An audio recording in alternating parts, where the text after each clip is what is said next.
Hello, fourth graders and probably their parents. I just wanted to take a moment to tell you a little bit about your Sadako project that you're going to be working on, kind of as a test grade over Sadako that you read in the 1,000 Paper Cranes. So we're going to be doing a project for that, and if you have this sheet, this is where the information is coming from that I'm talking about today. So you don't need to take notes or write down. All the information you need to know is on this sheet. But I just want to take a moment and just walk you through what it's going to look like for the final project. Okay? The first option was Sadako's letter. Okay, so it says, as Sadako, write a letter to your friends and family thanking them for all they have done for you. Use text evidence to find special things each person did to make Sadako feel better. Include Mrs. Sasaki, her mom, Chizuko, her friend, Mashioro, her brother, Nurse Yasunga, her nurse, her classmates, and Iji, her little sibling. Okay, so here is what it's going to look like. Your information on the front cover, and you're going to staple it like a book. Okay, so here you can start off yours the exact same way by saying, "Dear family and friends," and then write your letter.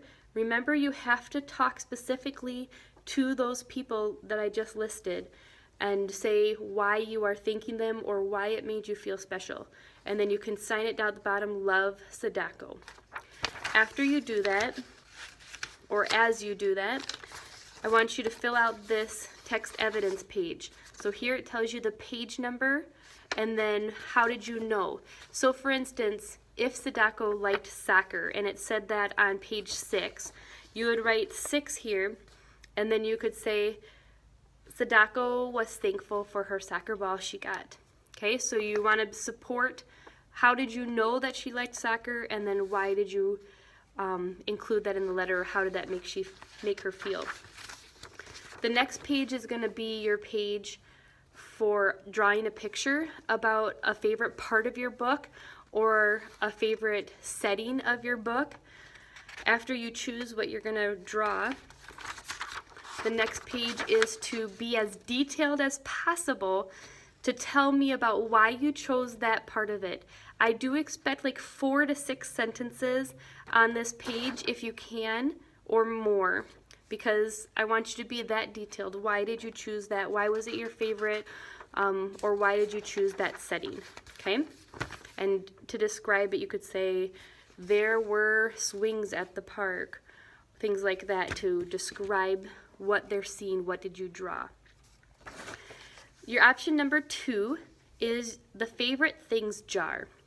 Sadako spent long hours in the hospital. Making the cranes helped her pass the time. Create a jar of Sadako's favorite things and write about each one. Include 6 items in the jar. Some items may be specifically mentioned in the text, while others you could infer that she would like. So what does infer mean, 4th graders? It means that she didn't directly say that she loved to run, but you knew her love for the track team was there. So that's one of the things that you could include in that jar. You would draw a picture of it and then be able to support why did you say that. Okay? And then here is an example of the jar. I just put it on an old piece of paper. Oops. But as you can see, it's going to be like a flip book. So down here you can see where I glued the tab on. The front page is your information page. It does say color the cover, make it look nice, beautify it a little bit. Your next one is your empty jar. This is where you're going to put your pictures of the 6 favorite things that you chose for Sadako. So if she likes soccer, you would draw a soccer ball in here. Only your drawings are in here. Color them, make them look nice. On this page, the same as when you were writing your letter, you have to support your answer. So on page 6, it told me that Sadako likes to play soccer, and so that's why I included the soccer ball in her favorite things jars. Now that wasn't true, fourth graders, so don't use that as one of yours. But I wanted you to see what I was talking about. So after you have your 6 items chosen, well then try to find where'd you get the ideas to draw those things. And remember, there might not be a specific page that it talked about it, but there is something that will give you some information about why you said that. Reread your book if you need help. Okay? The next one is just like on the letter one. I want you to choose a favorite setting or a favorite part of the book that you can illustrate. So here's where you're going to draw your picture. Make sure that you add color and that it's beautiful and neatly done. And then here is where you are going to write about what scene you drew or what setting, what was your favorite part of the book. You're going to use 4 to 6 sentences on this one as well, for sure, if not more, to describe why you chose to write that one, and also give me some details about what's going on in that scene that you drew. Okay? So fourth graders, if you have any other questions about that, remember to check back on your information sheet, because down here it tells you some of the things you're going to be graded on, so that'll give you a heads up. You have 5 work days to work on this. That's the only reading assignment I'm giving you for this next week. So make sure that you put in your best effort.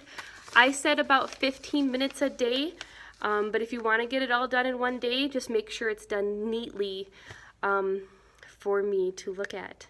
All right, fourth graders, I will check in with you guys again soon. Have a good day. Bye.